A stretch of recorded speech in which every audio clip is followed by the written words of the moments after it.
Cool. I think with that we might as well crack on. So I think people will start to join us as we start to go through. But first of all, welcome everyone to tonight's call on tonight's Co-operative live event, where we'll be discussing how we can give fans a greater say in football. Many will be familiar with the calls, but I think also a particular welcome to those who might be joining us from sort of outside the Co-operative Party and might not have been to our events before. So welcome to yourselves by way of an introduction to the Co-op Party, where the political representation of the UK's cooperative movement, which looks to share power and wealth more fairly. And we do this in partnership as a sister party of the Labour Party. So tonight we'll be chatting about our national game, what role fans can play within it, the recent developments which have shone a spotlight on the issues and problems within the game sort of more deeply than that, and the future of the game more widely. So I'm delighted to say we're joined by two fantastic speakers tonight, but before we get to them, I'll just run through a few housekeeping and technical tips that I'm sure you're all familiar with by now. So first of all, just a heads up to everyone that this call is being recorded. We often find that some of our members can't always access the call, so we need to make it as accessible as possible. So we record it and pop it on YouTube. So just a heads up that if you don't want to be on camera, this is your chance to turn it off now and just pop your camera off. Similarly, if you want to be on camera, this is your chance. If you've got new specs or hair to show off, this is your opportunity, pop that camera on. You'll notice also that you are muted. That's just to keep it sort of as quiet as possible in the background to avoid any distractions of dogs and doorbells and that kind of thing. If you're called to speak, you'll just be able to be asked to unmute and you'll appear on the screen as well. Following the presentation from our speakers, we'll hold a Q&A session. There's two ways you can ask questions. You can click on the icon labelled participants at the bottom centre of your PC and raise your digital hand. You can also raise your actual hand and wave around, but I can't guarantee I'll spot that, so digital hand's the best option. And you can also just pop your questions into the chat box. And as always, just if questions and contributions can be as brief as possible, so we can make sure we can get through everyone who plans to or wants to make a contribution. When it's your turn to, as I say, when it's your turn to ask a question, I'll just ask you, say your name, and you can unmute and ask away. The event's also being closed captioned, and to enable this, you just need to turn it on at the bottom of the toolbar. And finally, just remind as always that the Co-operative Party believes that our cooperative values should be reflected in our actions as well as policy. So please, can everyone, as always, just ensure you show respect to each other whenever making contributions today. So with that being said, I'll now hand over to our first speaker, who is Alison McGovern, the Member of Parliament for Wirral South, the Shadow Minister for Culture and Sport, and someone who has been a passionate campaigner on this issue for some time. Alison has very much led from the front in Parliament when it comes to the state of our national game and has been a vocal champion of putting fans back at its heart. So without further ado, Alison, I'll pass over to you.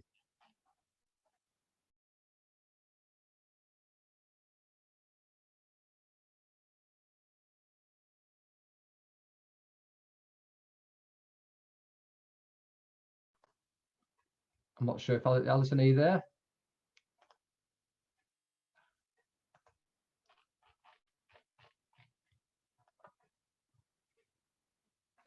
I'll just ask Alison to unmute. I'm not sure, Alison, can you hear us?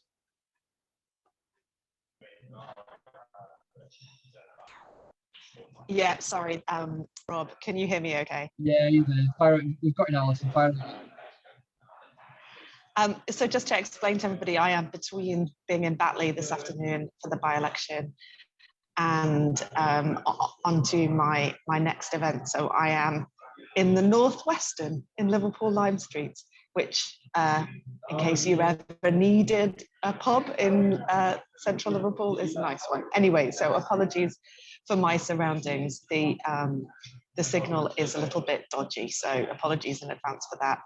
I'm just going to run through 3 points really quickly. We're at a crucial time in the campaign to make football more respectful of and involving of fans and supporters. People will be aware that the Crouch review is ongoing. Probably Tom can say a little bit more about the process of the Crouch review. Obviously, the Football Supporters Association have been very involved, right at the heart of it, I would say. But I won't say a great deal about the European Super League and the debacle that was that. You know, it was really quite shocking, but also not very shocking in a way, given what we've been through. When I was first elected a Member of Parliament 10 years ago, there was an ownership crisis at my club, Liverpool, and it feels like we've had crisis around football ownership pretty much every year since. So the question is, what are we going to do about it? Because we, as supporters of football clubs, have wanted to change for a long time, but what does that look like? And I just want to argue it's 3 points: finances, fans, and inclusion. That whatever the Crouch Review comes up with, that it finds a way to make the money move around football more equitably. We know that, you know, the outcry about the European Super League was about the undermining of competition. But we know that the money being held at the top of football also undermines competition. About 93% of the media rights revenues are retained by the Premier League. So is there a way of redistributing that money more equitably and preventing the cliff edges that make it too hard to get from the bottom of the English football pyramid to the top? It's financially just too difficult. So is there a way we can redistribute that money to make competition real? And I think there is. Alongside that, on the finances, I think pretty much everybody wants a better system for making sure that clubs cannot collapse. I know far too many football supporters who've faced the end of their club, whether those fans are from Bury or whether that is people from Wimbledon, who to all intents and purposes saw their team taken away from them.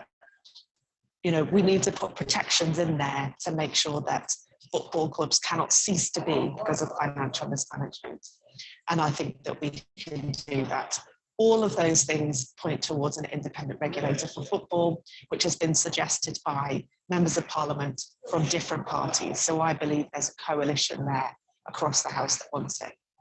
Second point, fans. This is the important bit for co-operators, because I've heard a lot of people in politics over the past 4 to 6 weeks say that fans are limiting their own ambition for their involvement in football. I think there's a sense that supporters don't really want to be involved, they just want to see their club do well. I don't think that's true. I think supporters are much smarter than that. I don't think they just want to see their club at the top of the league at any cost, no matter what. I think, you know, if you talk to Newcastle supporters, for example, it's not just about who owns it, it's about the behaviours that those owners demonstrate. And I think that supporters' involvement can help with those behaviours of football club owners. And at best, supporters can take a leading role in that ownership. So I think what we need is a range of models that can be supported, whether that's supporters' trusts, having memorandums of understanding with the club, you know, cooperative trusts demonstrating what they can offer, or whether that is supporter-owned clubs. I think we need to promote a range of models, and I think it's a question how this review could promote those range of models. And finally, on inclusion, look, we have to be really honest here. People booing the England team is horrendous.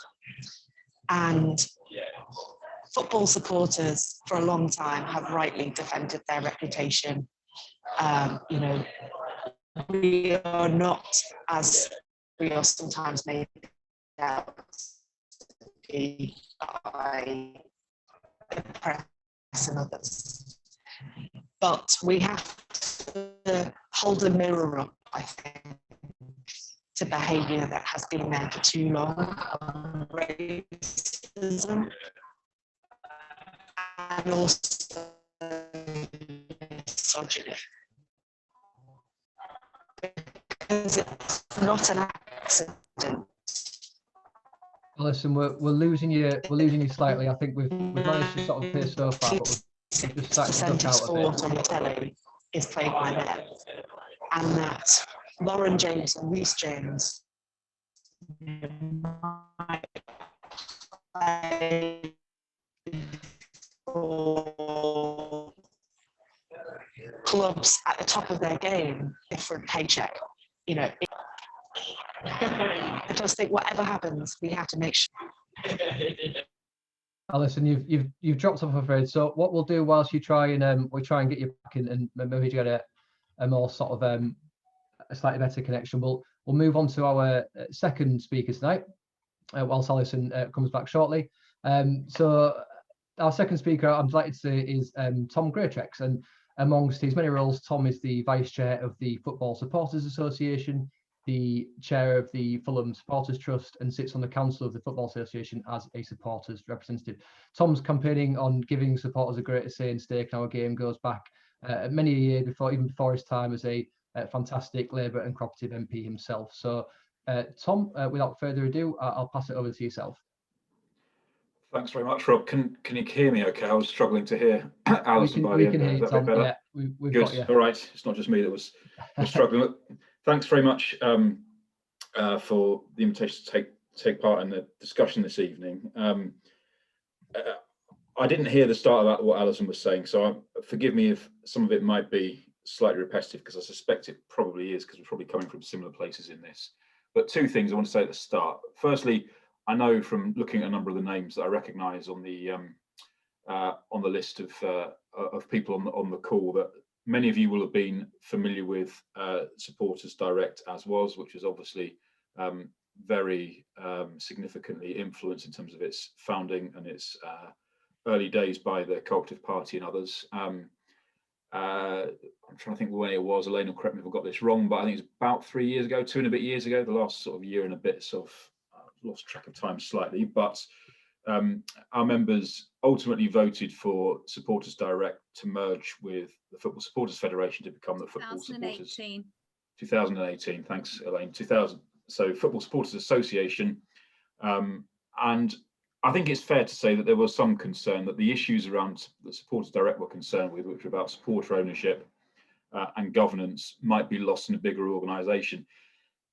In fact, or an organisation with a wider scope. In fact, I think probably the opposite is true. I think probably more of our time since we've been formed as a single organisation has been on issues around governance, and then some of the issues around supporter ownership, supporting community-owned clubs throughout the pyramid, non-league up to league level.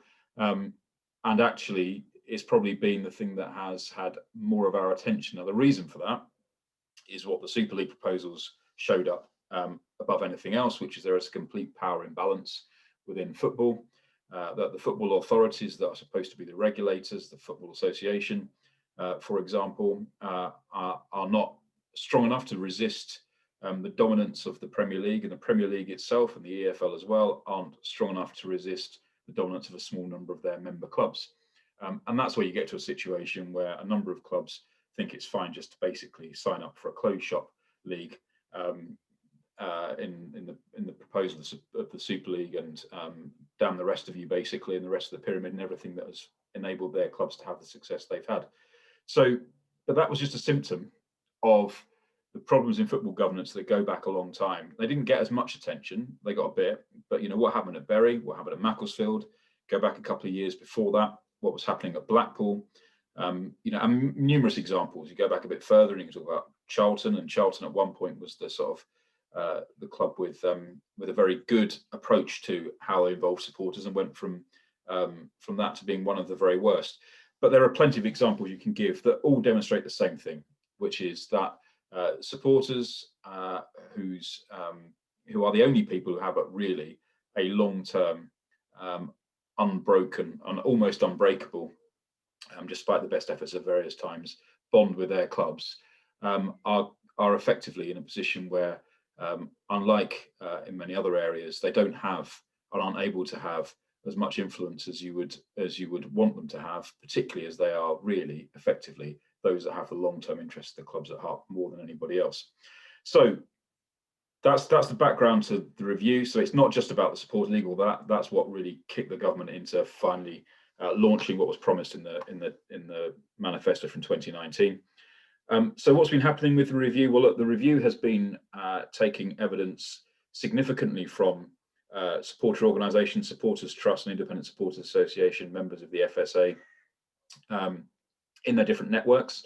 So Premier League, EFL, national game, which is sort of National League and the couple below that. And I think the community-owned clubs were doing their evidence session yesterday. The women's game as well, I think, is next week.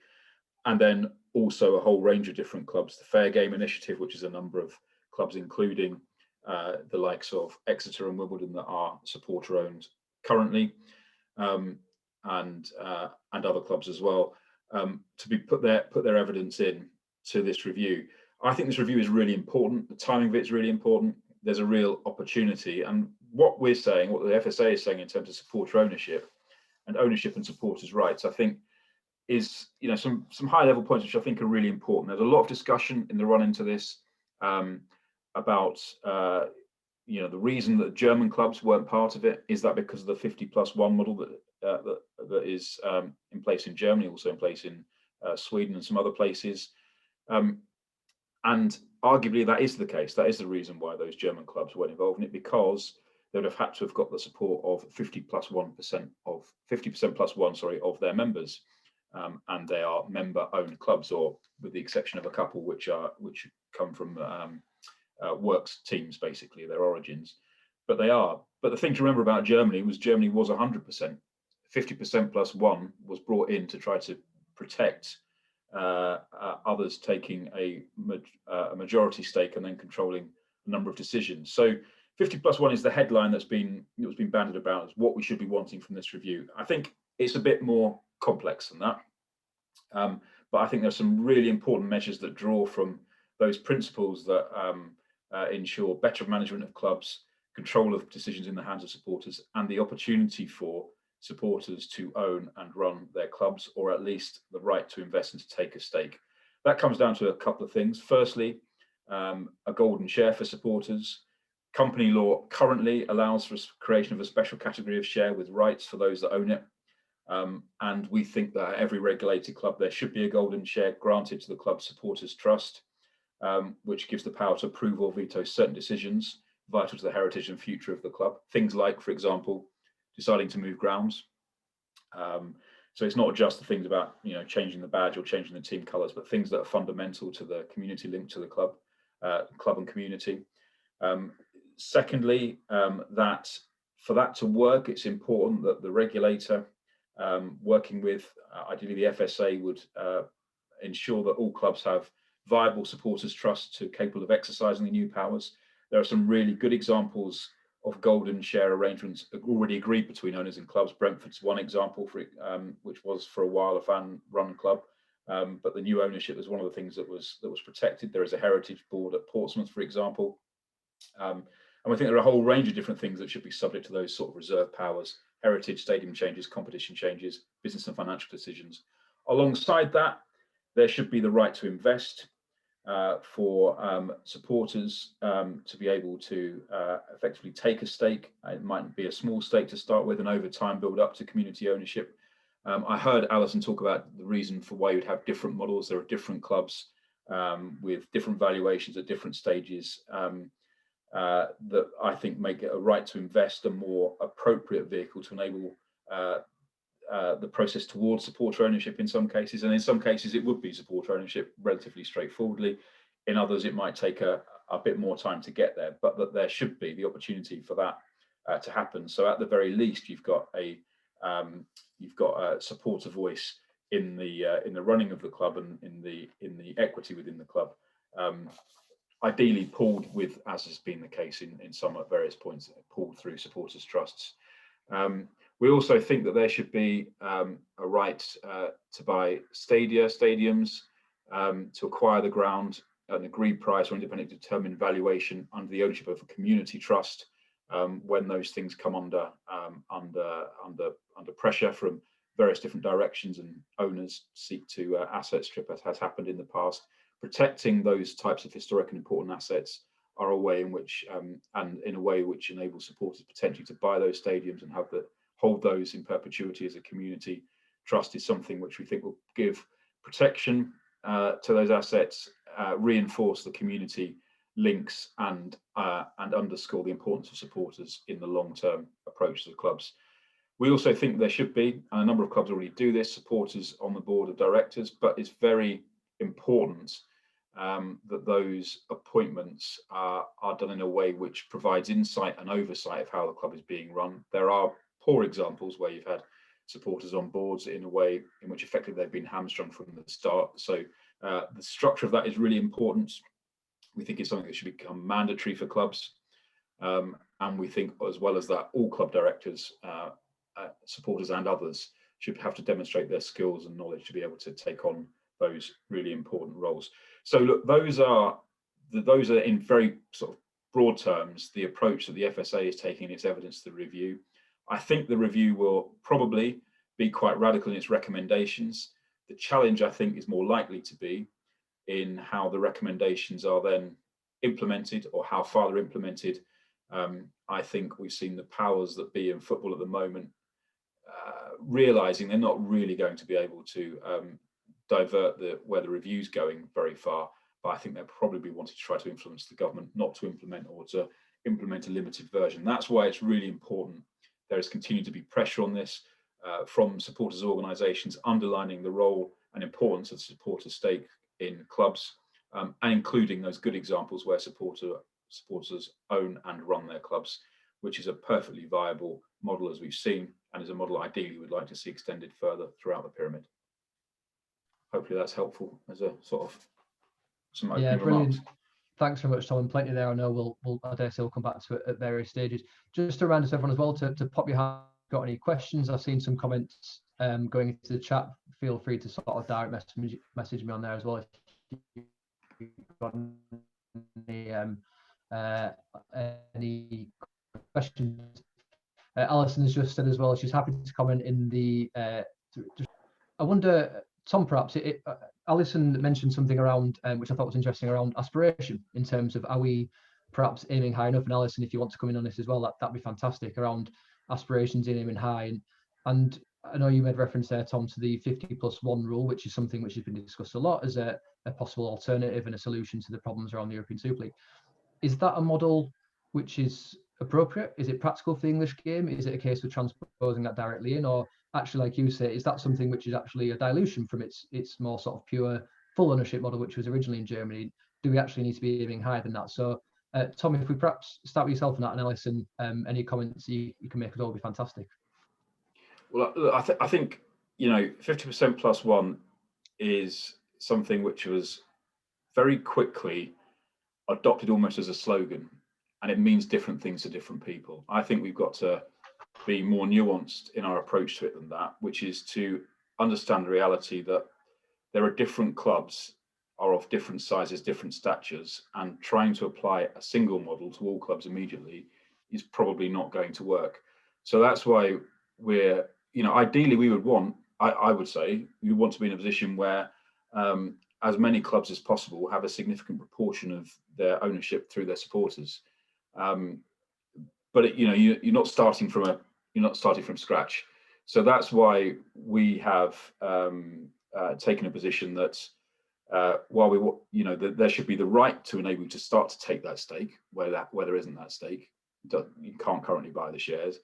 And secondly, that the golden share is a really important mechanism for doing what 50+1 in the German context has been introduced effectively to do when membership was diluted. But the ultimate aim, I think, is for clubs, whoever owns them, for their supporters to be very closely involved in how they're run and how the big decisions are made. And I think Alison was making the point, well, some people say that supporters aren't really that interested, or there's only a minority of people who are interested. The thing that I can take from my experience of being involved in the trust and being involved in the Supporters Direct and FSA is that might be true in the sense that it might not be that every single Fulham supporter is a member of the Fulham Supporters Trust. But I know that a very large proportion of Fulham supporters will look to the trust to provide that leadership and that direction, whether or not they're directly involved. So they might not want to be necessarily involved in the detail, but they will want and do want their perspectives and the issues that are important to supporters to be reflected in that. And quite often the best vehicle for that is through Supporters Trust. You're on mute, Rob. Brilliant. Yeah, thanks, Tom. Brilliant. And Alison, we'll give Alison a chance to come in if possible, but also I know she's in the background there as well.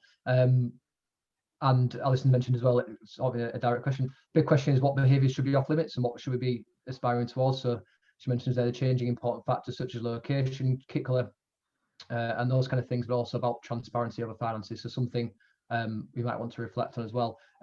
David, whilst we perhaps wait for Alison, she can come in. David Webber's got your hand up if you want to ask a question as well. Yeah, thanks very much. Yeah, thanks, Tom. Thanks, Ali. Just something that kind of struck me just as you were talking there, Tom, about the radical nature of the review, that you're fairly optimistic that this will be quite a radical review. Having sat in a series of meetings with sort of Premier League chairman in the past, is there a sense that however radical the review will be, that the Premier League itself will simply face it down? So my question really is, what then? What kind of statutory instruments would you like to see, whether speaking as sort of chair of the FSA or whoever, what sort of statutory instruments would you like to see, or would you think are possible in order to actually action what the review will recommend? Yeah, I think, look, I think you're right to draw that distinction between a radical review and then what happens to try to potentially, and maybe I'm being too cynical, but trying to water it down or to stop it. But I don't think I'm being too cynical about that. You know, often, every time there has been a sort of crisis around governance in football, what tends to happen, and most recently happened with the example of Bury, for example, is that everybody said this is a terrible thing, it shouldn't be allowed to happen again, we'll look and we'll review our structures, etc., etc. The FA said, you know, Greg Clark was chair of the FA at the time. I remember him standing up before an England game when he does his sort of, you know, speech that he always does, and the chair of the FA always does, that then gets press released, saying, you know, it's vitally important that whilst we don't want government to run football, there needs to be protection. Yeah, you know, saying all the right sounding things, and then not very much happens. Basically, the debate moves on, and it gets sort of forgotten. And they've sort of, I think, cynically, sometimes football authorities and those involved in them have just sort of that's the approach. We'll make some nice noises and we'll let it fade away. The reason I think this is different this time, though, in that respect, is firstly that previously the things haven't been. The review was set up by the government to report to the government. Previously, things like the Football Task Force, or when we were trying to take stuff through the FA Council, it wasn't with that imprint on it. Secondly, that there's been a very strong position from a lot of different people for the introduction of regulation independent of clubs within football. And that's something that I think the government now, DCMS and in number 10, are convinced is the right way to go. I'll be very surprised the review doesn't recommend it. And I think that is where the legislative impact will come, because if you're going to set up a regulator, that has to be done by statute. You have to define the duties of the regulator. And I think actually because of those things, that there's the likelihood is that there will be that statutory approach taken. I think what the Premier League and others may be trying to do is thinking about, well, trying to limit what the scope of the regulator would be. You know, what the how the regulator would be run. You know, if it had a board, would the Premier League be part of it, and all those sorts of things, which I would guard against, because that's exactly the problem you've got with the FA, with the board is dominated by the Premier League and others. So the devil will be in the detail, and it'll be the bit that comes beyond the legislation. And that's why the vigilance is really important, I think, from supporters and organisations, and also the wider constituency in football, be those ex-players and pundits, you know, people like Gary Neville and Gary Lineker, etc., those who run clubs, who run them well, people like David Bernstein and his group of people, you know, a whole range of different people, Andy Burnham being involved in it, and very many others, that the voices are maintained to ensure that they can't be watered down. I think that's where the risk is, but it's also where I think the focus of the next bit of attention needs to be as well. Great stuff. Thanks, Tom. I know Alison's keen to come in, so we'll try and unmute Alison if you're there, Alison. I'm here, and I am sorry for irritating people with poor quality sound. It wasn't my intention at all, so I do apologise. I think that we are in a different situation because even before the ESL, we had a Conservative Member of Parliament bringing forward legislation for an independent regulator of football, which is quite a serious step forward. And that was before the controversy of the ESL. So I think that there is an incredibly wide coalition in Parliament. But does that mean that those with existing power bases, and Rob, just wave at me if I'm having sound problems again. Okay, great.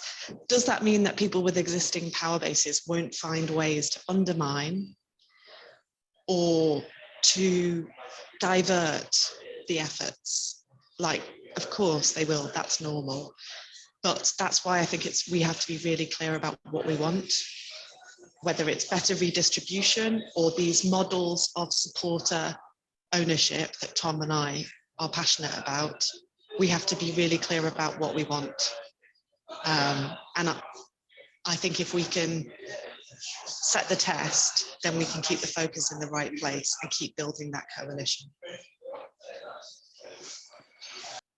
Great, thanks, Alison. And you're coming through clear there. So if you want to come back in the future, then just jump back in. You've got absolutely nothing to apologise for in terms of that. We'll go next to Liam and then David. Hi there, everyone. So just off the bat, I'd let you know that I work for a disability charity called Level Playing Field that advocates for disabled people to go and attend live sport. And Alison was about to touch on inclusion before her audio broke up.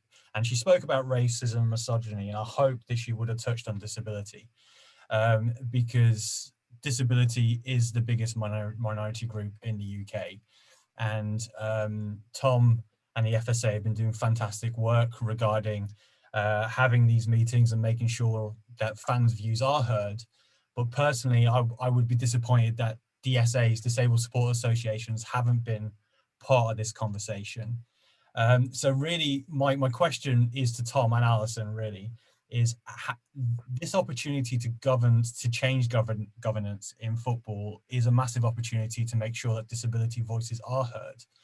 Without the disability voice in the room, on the panel, what can be done to make sure that their voices are being heard loud and clear, and also not put in a position of tokenism, which unfortunately is my personal view that might happen. Thank you. Thanks very much, Liam. And we'll take David first, and then we'll bring in Tom and Alison if they've got any contributions on those points. Yes, just to sort of reiterate the view that I put on the chat box is, don't you think that the elephant in the room is the fact that the actual business model, which virtually all the football clubs operate, apart from a handful in the Premier League, is actually unviable in as much as their costs are way in excess of what their fan base can actually generate by itself. And therefore, part of the motivation of the European Super League is to raise cash to do this. And therefore, if this is not going to be achieved by that kind, then something else is going to happen. And therefore, how is this going to be sort of, say addressed it in this forum in developing a supporter trust, bearing in mind that somewhere along the line, someone's either got to provide more money, or the actual cost of operating the clubs has got to be reduced quite considerably from where it is at the moment, from the very largest to the smallest. Thanks, David. I've spotted as well Duncan's got his hand up. So Duncan, we'll come to you, and then we'll go on to our speakers again to reply. So Duncan, over to yourself.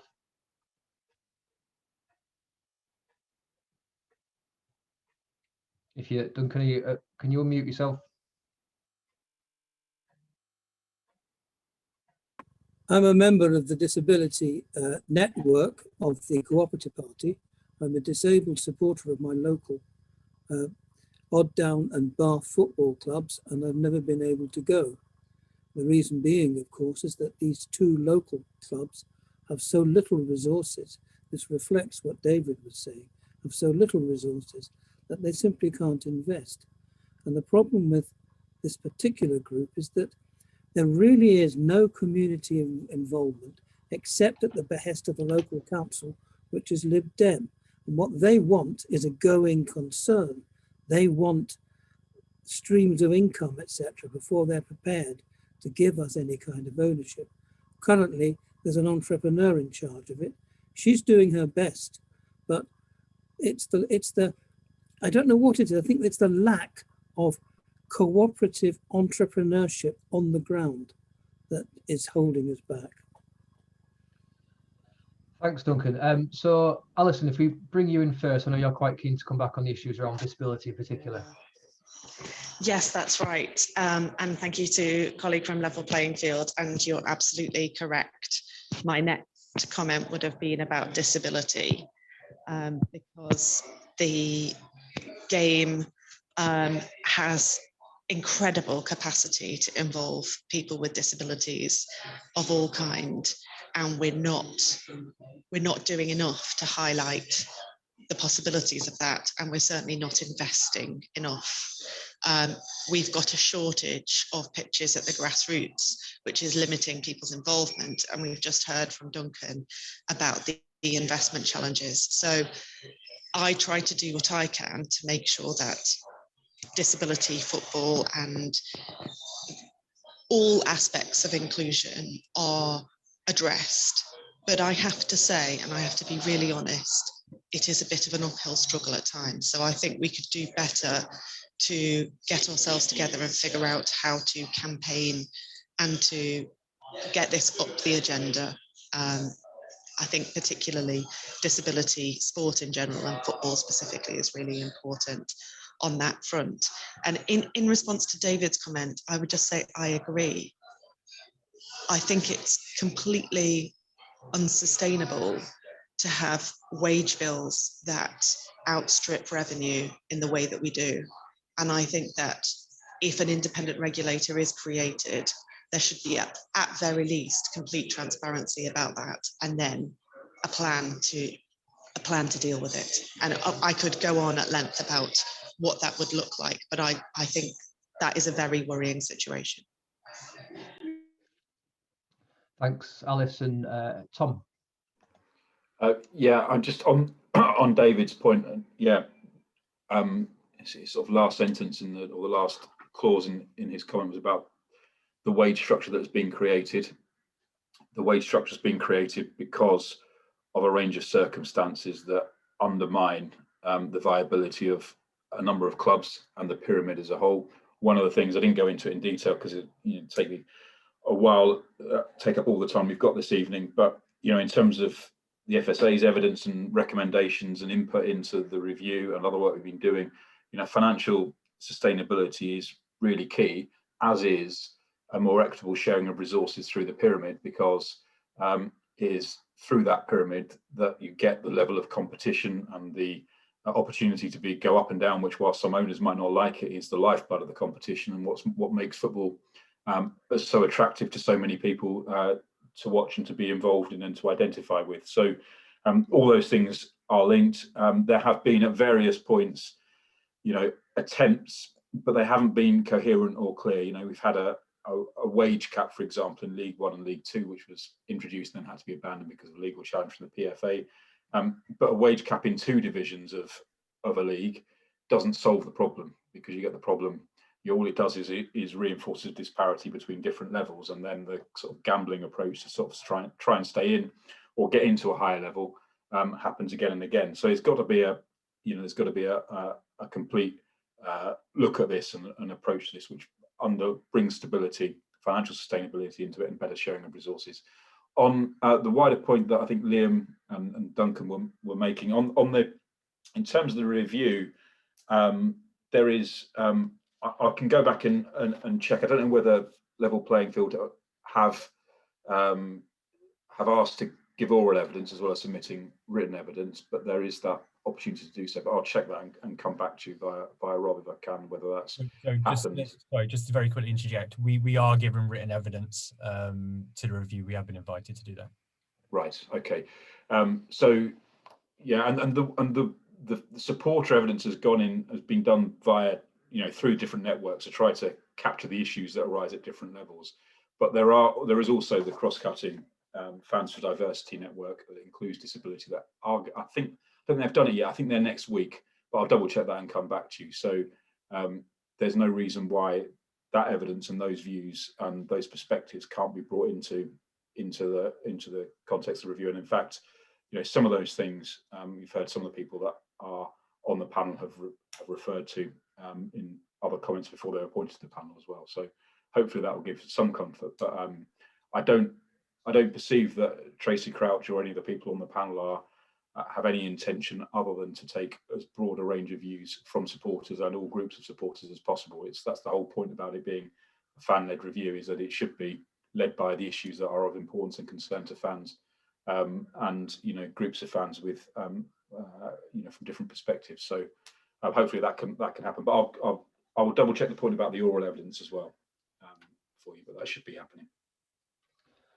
Great, thanks, Tom. Kevin, I see you have your hand up if you'd like to come in next.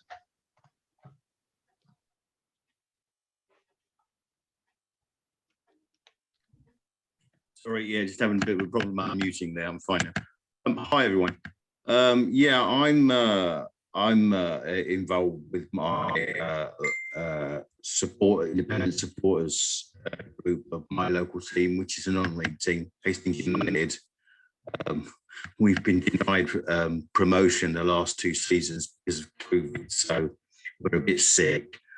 I was vice chair, and I stood down at our recent AGM we just had the other week. I've taken on a role